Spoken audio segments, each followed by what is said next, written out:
Hey all, and welcome to the first Coco Raime deck video. I'm going to be doing my Ancient Gear anti-meta thingy. I don't really know if you can call it an anti-meta deck, but that's what it seems to do, so whatever. Let's get to it.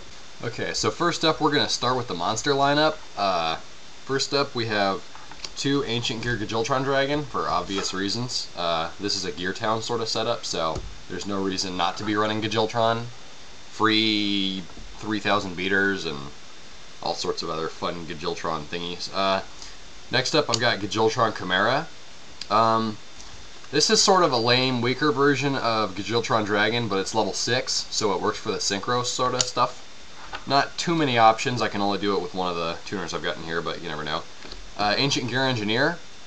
This card, it's kind of funny. It's weak for a level 5. It's only 15/15, but it's immune to traps, and I get to destroy a spell or trap at the end of the damage step when I attack. It's a fun little surprise. People don't usually expect it. Plus, it's a level 5, so it makes for easy level 8s. Alright, next up, two Gravekeeper's Commandant. Obvious reasons to get out Necro Valley. I'm sure that confused a lot of you. You'll probably understand that a little bit better once I get to my spell and trap lineup. 3 Gravekeeper Spy for, well, yeah, it's a Gravekeeper Spy. It's an awesome card anyway. I get to search out fun stuff, always make broken-ass combos. Awesome. Gravekeeper's Descendant. It's only in here for working with Gravekeeper Spy. Basically, if I can book a Gravekeeper Spy, then I get to destroy one free thing, or maybe tune, who knows.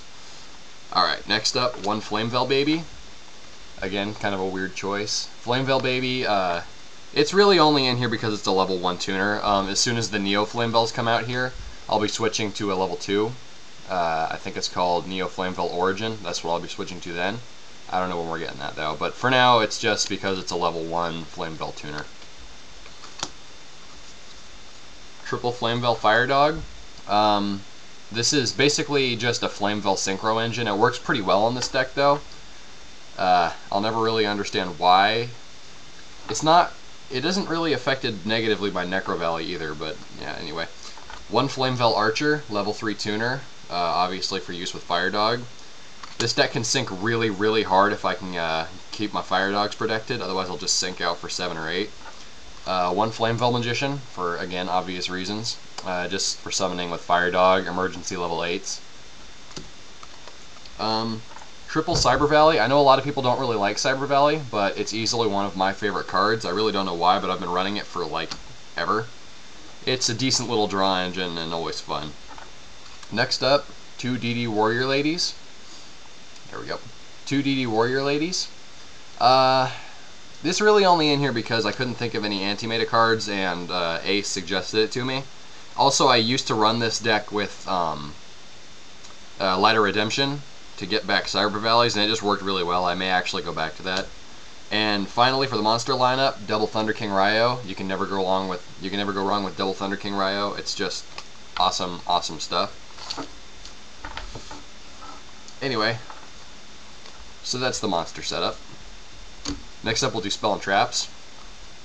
Triple Gear Town, obvious for any Ancient Gear deck. If you're not running Gear Town when you're running an Ancient Gear deck, there's probably something wrong with you. Basically, the idea of this deck is to activate Gear Town and then get up Necro Valleys. We've got triple Necro Valley in here too. It actually works really well, surprisingly. You can, like, I think the worst I've ever done is the last tournament I went to, I beat XX-Sabers because I drew triple Gear Town and a Necro Valley on my first turn. Blew all 3 Gear Towns, activated Necro Valley. There was pretty much jack shit they could do then. Single 1-for-1. This is for getting out Flameveil Baby or those 3 Cyber Valleys. It's decent enough. The cool thing about this deck is that I can discard the Gajiltrons or really any of the Ancient Gears because I'll just be getting them back with Gear Town.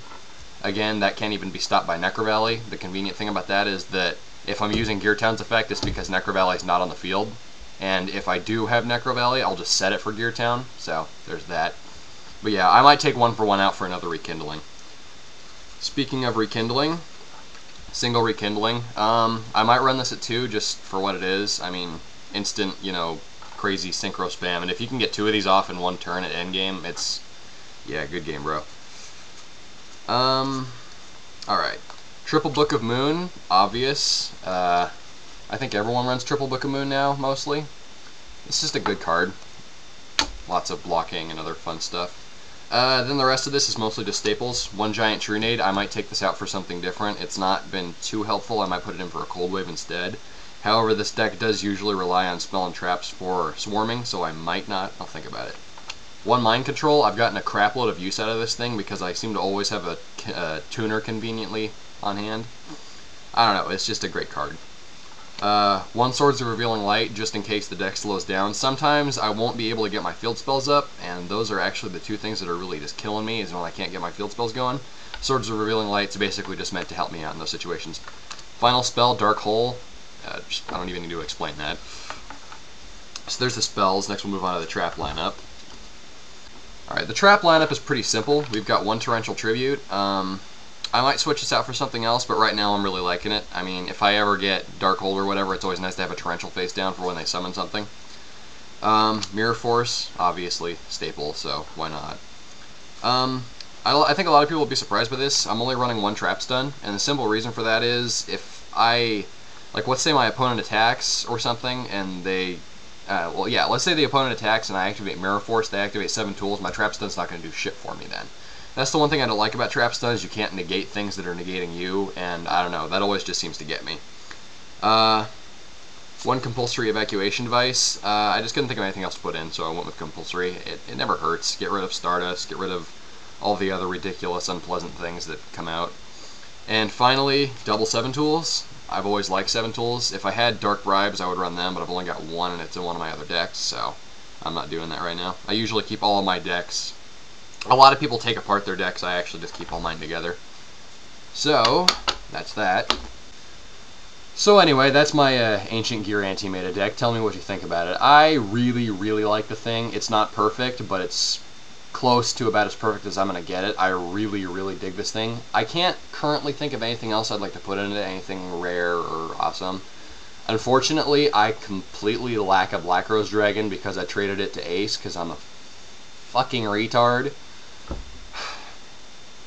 Anyway, so that's my Ancient Gear deck. Tell me what you think. If you have any suggestions, just put them down in the comments. I'm not going to run anything with gadgets, and I'm not going to run Machina Fortress or anything like that. I don't know, I just don't have room for it, and I don't want to take out anything that's already in there. Anyway, I guess that's it. For Team Coco Raime, I'm Rothalos. Peace out.